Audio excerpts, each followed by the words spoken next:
Hello, women of the channel. I'm Jackie Rives, your community leader, and welcome to another Woman of the Week.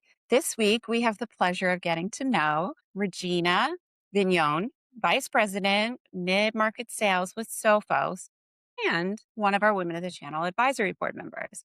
Hi, Regina. Thank you so much for joining me today. Hi, Jackie. Thank you so much for having me. I'm really looking forward to this segment. Yes, me too. I'm so excited to get to know you. So let's start off with some icebreakers. Coffee or tea? So, Jackie, I am tea all the way. Doesn't matter, iced or hot. I'm not picky about the temperature, just loyal to the tea. You hand me a cup, and I am extremely happy. I love that. Loyal to the T. Perfect. What is something that brings you joy outside of work right now? Well, I have two young kids, and we have a lot of activities. So, I'd have to say my kids and our sports. I actually coach my daughter's sixth grade basketball team, the Cromwell Rebels. And between her soccer, her basketball, and my son Angelo also playing both, we're basically living on the field or in the gym. And I just love every second of it. So that competitive energy, being part of a team, it's somewhat in our family DNA. And that's Mhm. where I recharge. I love that. I remember those days fondly. Very busy, but very exciting too. Absolutely. All right. What is something about your career journey that might surprise people? Well, this was a tough one for sure because I don't think it surprises anybody that any career that you have is just not easy, right? Mm. My Mm. career, especially, people see 21 years at Sophos for me, and they assume it was just a straight line, and it wasn't at all. In that 21 years, we have been probably 15 different companies through acquisitions, rebrands, reinventions, new technology ads, all of it, and in an industry that is changing significantly and well as well. And in sales, Jackie, you know this, 21 years at one place is almost unheard of. Yeah. And there's a reason for that. It's because it's hard. So early on, I was told to set my goals really low. And that may surprise you, Hmm. but the effort didn't always matter, right? I remember thinking, absolutely not. That is not me. I never bought into it, not once. And here's the other thing people might not expect of me. You don't always have to be the smartest person in the room. I made peace with that a long time ago, right? And what I've Same. learned was leverage the people around you, right? Build real connections, earn trust. Understand that your support system and the people who believe in you and the people you believe in, that makes a huge difference. And you really just need to keep showing up, keep pushing, and refuse to let anyone else define what your ceiling actually looks like and where it wants to be. I love that description. And this is a great pivot because the things that you are talking about to me describe amazing leadership. So, what motivated you to step into leadership and what keeps you growing as a leader today? Yeah, that's a great question. It was never about the title for me. Mhm. It was always about the people around me. I've always been drawn to being part of a team sport, taking that ownership of being a captain, the one who rallies the team, sets the tone, makes sure everyone else around them is better for being there. And early in my career, while I loved closing a deal, was a rush there for sure, getting that yes and bringing something across that finish line. It was great. But along the way, I knew it stopped being about my close and started being about the team. So watching someone else on my team land a deal, work strategically with a partner and grow that partner, they didn't think that they could land or work with. And Mm. seeing that individual or that team growth, that became my motivation.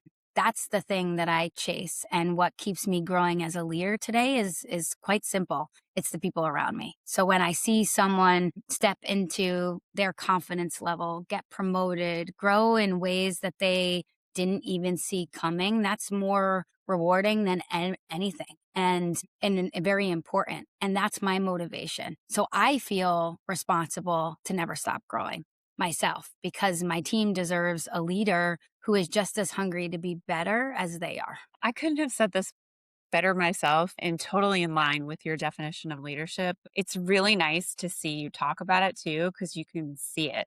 I mean, I hear the words coming out of your mouth, but your face and you can see your heart coming through on that. So, what's your playbook for leading hybrid or remote teams with clarity and connection? This is a tough one, right? Because when you talk about the importance of the team Hmm. and bringing together the team in a remote and hybrid workforce, you don't necessarily always have that type of, I'll call it connection, right? So Hmm. my playbook starts with one belief that distance is not an excuse for disconnection.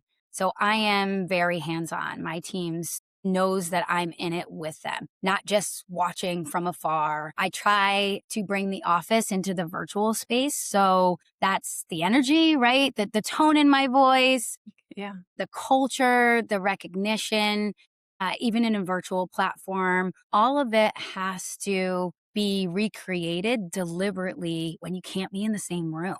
And when Hmm. we do get in person, if you have the opportunity to do that and bring the whole team together, you have to treat those moments like they're gold, right? Because Hmm. those moments are where real trust gets built. And that energy carries back to these virtual rooms, right? And also carries back long after everybody goes home, right? So, clarity and connection, I don't think are separate strategies. When your team feels connected, clarity becomes a whole lot easier to deliver. So, if you're leading a hybrid team and something feels off, don't look at your processes first, look at your people. Are they connected? Are you connecting with them? Do you know what motivates them? Do they feel seen? Fix that, and I think everything else gets much easier and is the right playbook for leading a hybrid remote team. Yeah. No, I totally agree with that. I mean, there's people that, geez, I've been here 3 years. Well, I've been here 4 years, but like in 3 years in, I was meeting people that I've never met in person at the first time in December at one of the Channel East. And I've been working with them for a while, but it's like magical because it's like you take that foundation of what you guys built together and then you're in person and it just sets it all off. And then you're right, it carries through And you well look at them and you beyond. say, "You're taller, Yeah. you're shorter, you look a little different versus this virtual screen," right? Yeah, right. All right. Well, I told you that these would go by fast.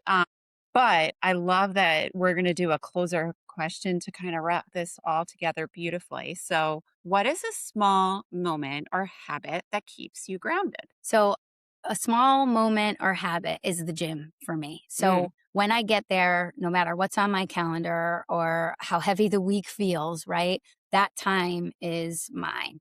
hmm. No Teams messages, no emails, no Yeah. forecast calls, right? Just me putting in the work at the gym. It clears my head and sets my mindset.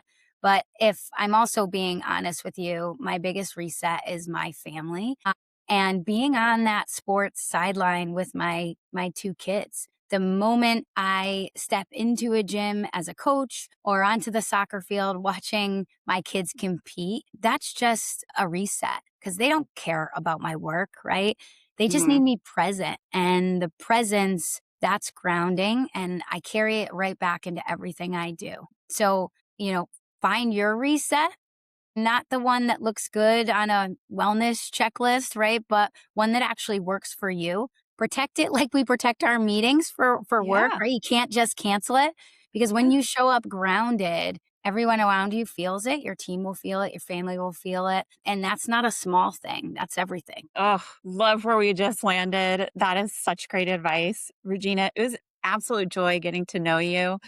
I can't wait to learn more. But for now, thank you so much for allowing us to celebrate you as our Woman of the Week. Thank you, Jackie. I appreciate your time and a pleasure to be here. Yeah. All right, community members, please comment.